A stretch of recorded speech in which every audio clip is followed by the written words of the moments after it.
Hi everyone, मेरे channel IGNOU learner में आप सभी का स्वागत है। दोस्तों, मैं फिर से आप सभी के सामने इस वीडियो के माध्यम से BPAG 172 का एक बहुत ही मोस्ट इम्पॉर्टेंट प्रश्न लेकर आया हूं। और इस वीडियो में हम विकेंद्रीकरण के आयाम और स्थानीय शासन के बारे में जो है विस्तृत रूप से पढ़ेंगे। सो आप इस वीडियो के अंत तक बने रहें और जिससे कि आपको जो है इस प्रश्न का आंसर अच्छे तरीके से याद हो सके। ठीक है, तो एग्जाम में प्रश्न पूछा जाता है कि विकेंद्रीकरण के आयाम तथा स्थानीय शासन के बारे में आप क्या जानते हैं, इसके बारे में आपको वर्णन करने को कहता है। तो सबसे पहले आंसर के अंतर्गत लिखना है कि किसी भी विकासशील देशों में शासन के लिए विकेंद्रीकरण नीति निर्माण का एक अभिन्न अंग होता है। ठीक है, आज हमारे देश में जितने भी विकासशील देश हैं उन सभी देशों में शासन के लिए जो है शासन में मजबूती लाने के लिए जो है विकेंद्रीकरण की नीति निर्माण का एक अभिन्न अंग होता है। विकेंद्रीकरण जो होता है किसी भी देश की नीति निर्माण का क्या होता है, एक अभिन्न अंग होता है। ठीक है, तो नीति निर्माण में ये अपनी अहम भूमिका को निभाता है। ठीक है, इसके बाद जो है आपको लिखना है कि विकेंद्रीकरण के विभिन्न आयाम होते हैं, जिसका व्याख्या हम निम्नलिखित संदर्भ में कर सकते हैं, जो इस प्रकार है। अब हम क्या करेंगे, इनके विभिन्न आयामों को जो है पॉइंट वाइज लिखेंगे, हेडिंग वाइज लिखेंगे, जिससे कि एग्जामिनर को लगे कि हमने इस सब्जेक्ट को जो है अच्छे तरीके से पढ़ा है। तो सबसे पहला आयाम क्या है विकेंद्रीकरण का, वह है राजनीतिक विकेंद्रीकरण। ठीक है, हेडिंग देंगे बहुत ही सुंदर तरीके से और हेडिंग के तौर पे लिखेंगे राजनीतिक विकेंद्रीकरण। इस हेडिंग के अंतर्गत बस आपको इतना सा लिखना है कि राजनीतिक विकेंद्रीकरण का अर्थ होता है केंद्र सरकार से शासन के निचले स्तर पर राजनीतिक शक्तियों का हस्तांतरण करना। जाहिर सा बात है, बहुत ही इजी लैंग्वेज में हमने लिखा है। क्या लिखेंगे, राजनीतिक विकेंद्रीकरण का शाब्दिक अर्थ होता है केंद्र सरकार से शासन के निचले स्तर पर राजनीतिक शक्तियों का हस्तांतरण करना।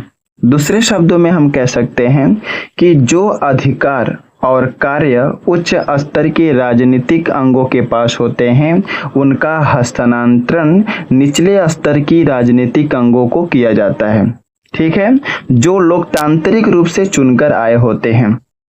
ठीक है, तो जो राजनीतिक विकेंद्रीकरण होता है, इसमें जो अधिकार और कार्य उच्च स्तर के राजनीतिक अंगों के पास होते हैं, उनका हस्तांतरण जो है निचले स्तर के राजनीतिक अंगों को किया जाता है, जो विशेष रूप से लोकतांत्रिक रूप से चुनकर आते हैं, ताकि वे अपने शासन को सुचारू रूप से सही ढंग से संचालन कर सके।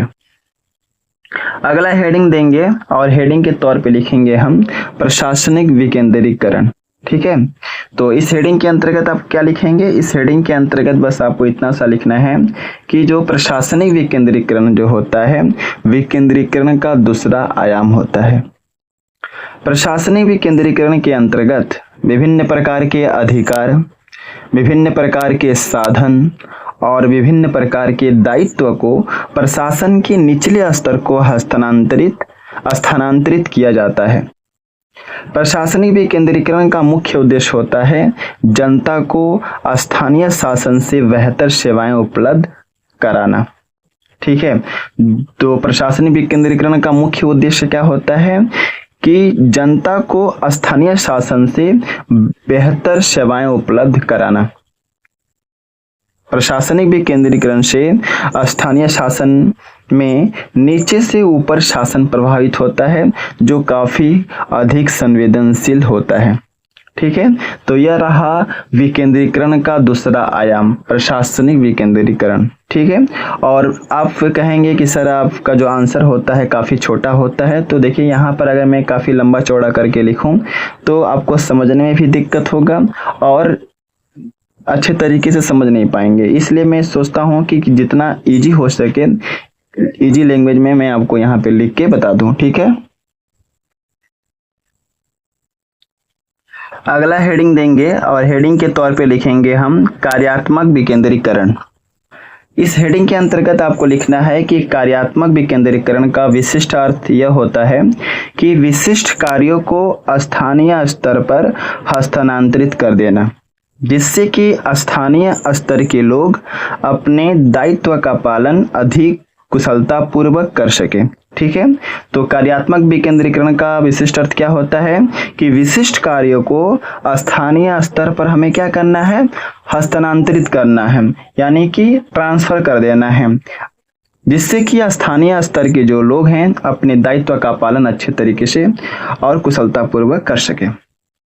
ऐसा इसलिए जिससे कि प्रत्येक स्तर को अपना कर्तव्य पालन का स्वतंत्रता हो और अपने कार्यों को सही तरीके से भी कर सके, चाहे वह निचला स्तर हो चाहे वह निम्न उच्च स्तर का हो। दोनों ही स्तर में लोगों को कर्तव्य पालन का स्वतंत्रता होना ही चाहिए।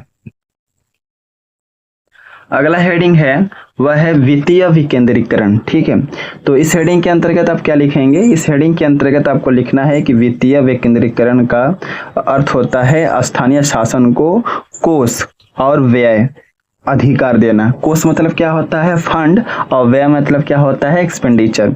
तो वित्तीय विकेंद्रीकरण का अर्थ होता है स्थानीय शासन को फंड और एक्सपेंडिचर अधिकार देना, राइट देना, ताकि उनकी वित्तीय स्थिति में, यानी कि उनकी जो वित्तीय स्थिति है, वित्तीय जो सिचुएशन है, कैपिटल जो सिचुएशन है, उसकी स्थिति में अच्छे तरीके से सुधार हो सके। और इसके अलावा उन्हें वित्तीय स्वायत्तता प्रदान करना वित्तीय विकेंद्रीकरण का सबसे प्रमुख उद्देश्य होता है, ताकि वह अपना निर्णय स्वयं ले सके।